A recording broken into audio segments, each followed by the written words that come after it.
Hello everyone, welcome to my channel. আজকের recipe পাটিসাপটা। শীতকালে পিঠেপুলিতে পাটিসাপটাটা তো সবার আগে পছন্দের। পাটিসাপটা বানাতে কী কী লাগছে দেখে নিচ্ছি। এখানে নিয়ে নিলাম আতপ চালের গুঁড়ো, তার সাথে নিয়ে নিচ্ছি ময়দা। যতটা চালের গুঁড়ো নিয়েছেন তার ঠিক হাফ পরিমাণে, মানে অর্ধেক পরিমাণে ময়দা নেওয়া। এবার ভালো করে মিক্স করে, এখানে আমি একটা ক্লিপ নিতে ভুলে গেছি। এখানে আমি খেজুর গুড়টাকে জলে ভিজিয়ে রেখেছিলাম, সেটাই অ্যাড করলাম। তার সাথে নিয়ে নিলাম কিছুটা গুঁড়ো দুধ।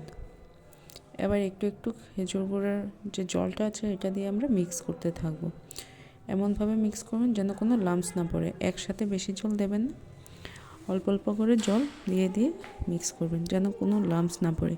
চামচে করতে অসুবিধা হলে হাত দিয়ে করতে পারেন। আমি যেমন হাতে গুলে নিয়েছি।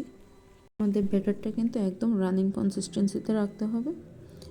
বেসন যেভাবে গুলি বেসনের থেকে আরেকটু পাতলা করে গুলতে হবে। ব্যাস, চলুন এবার ইন প্রসেসে। একটা প্যান বা কড়াইতে তেল ব্রাশ করে নেবেন। আপনার কাছে যদি ব্রাশ থাকে ব্রাশই করতে পারেন। আমি এখানে একটা বেগুনকে কেটে নিয়েছি। আমার মনে হয় বেগুনটা দিয়ে করলে তলায় লাগার সম্ভাবনাটা কম থাকে। এবার কিছুটা ব্যাটার দিয়ে একটু ছড়িয়ে নেবেন, নিয়ে মিডলে যে পুরটা রেডি করে রাখবেন সেই পুরটা দেবেন। পুরের ফুল রেসিপি আমার ভিডিওতে আসছে খুব তাড়াতাড়ি।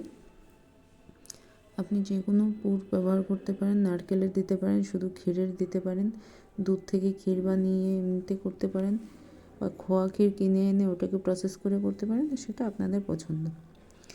এরকম একই প্রসেসে পরপর দিয়ে ব্যাটারটা দেবেন, দিয়ে ছড়িয়ে দিয়ে পুর করে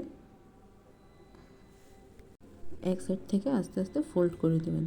বাস, এরকম করে আমাদের প্রত্যেকটা পাটিসাপটা একের পর এক আমরা বানিয়ে নিচ্ছি। দেখুন কত সুন্দরভাবে, কত ইজিভাবে হয়ে গেছে। যারা পিঠে বানাতে ভয় পান তারা এই প্রসেসে করে দেখুন, দেখবেন খুব সহজে হয়ে গেছে।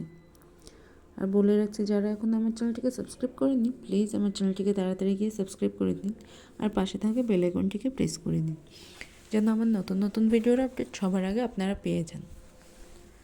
আমার ভিডিও যদি ভালো লাগে লাইক, শেয়ার, কমেন্ট করতে ভুলবেন না, আর প্লিজ সাবস্ক্রাইব করবেন। আর নিজেরা বাড়িতে বানিয়ে পাটিসাপটা খান। শীতকাল চলে যাচ্ছে, এখন পাটিসাপটা না খেলে আর কবে খাবেন? দেখুন আমার সবগুলো পাটিসাপটা বানানো হয়ে গেছে। কত নরম, কত ইজি ওয়েতে দেখুন হয়ে গেছে। আমি একটা আপনাকে ভেঙে দেখাচ্ছি কতটা সফট হয়। দেখুন কতটা সফট হয়েছে এবং ভেতরে পুর ভরা আছে। প্লিজ আপনারা বাড়িতে বানিয়ে খান, আর আমার চ্যানেলটিকে সাবস্ক্রাইব করে যান। আজকের টিপস হলো, পাটিসাপটার ঘোলে যদি আপনি সুজির পরিবর্তে ময়দা ব্যবহার করেন তাহলে পাটিসাপটাটা বেশি সফটই হবে। Thanks for watching.